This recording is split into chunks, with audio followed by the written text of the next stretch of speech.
দেখো বাচ্চাদের টিফিনে রোজ কি দেবো ভেবে পাই না। তো আমার কাছে কিছু স্লাইস রুটি ছিল, সামান্য চিকেন কিমা ছিল ঘরে।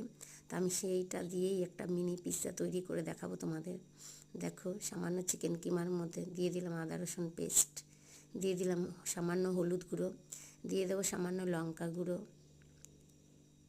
দিয়ে দেবো ধনে গুঁড়ো, দিয়ে দেবো গোলমরিচের গুঁড়ো, দিয়ে দেবো সামান্য, দিয়ে দেবো স্বাদ মতো নুন, দিয়ে দেবো অর্ধেকেরও কম একটু লেবুর রস দিয়ে দেবো। ভালো করে মেখে নিতে হবে।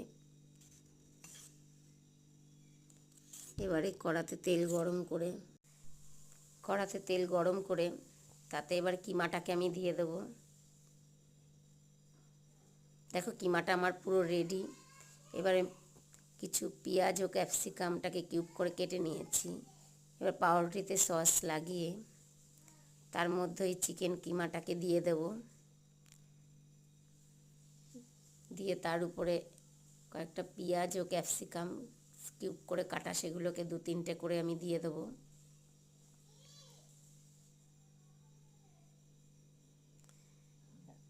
বাচ্চাদের খুব লোভনীয় হয় দেখতে। দিয়ে দেবো মজারেলা চিজ, হোমমেড, আমি বাড়িতেই তৈরি করেছি। দেখো আমি পিৎজাটাকে 2 মিনিটের জন্য ভাপিয়ে নিয়েছি। দেখো পিৎজাগুলো আমার সম্পূর্ণ রেডি, দেখতেও সুন্দর হয়েছে আর বাচ্চারা মজা করে খাবেও। তোমরা বাড়িতে প্লিজ তৈরি করো।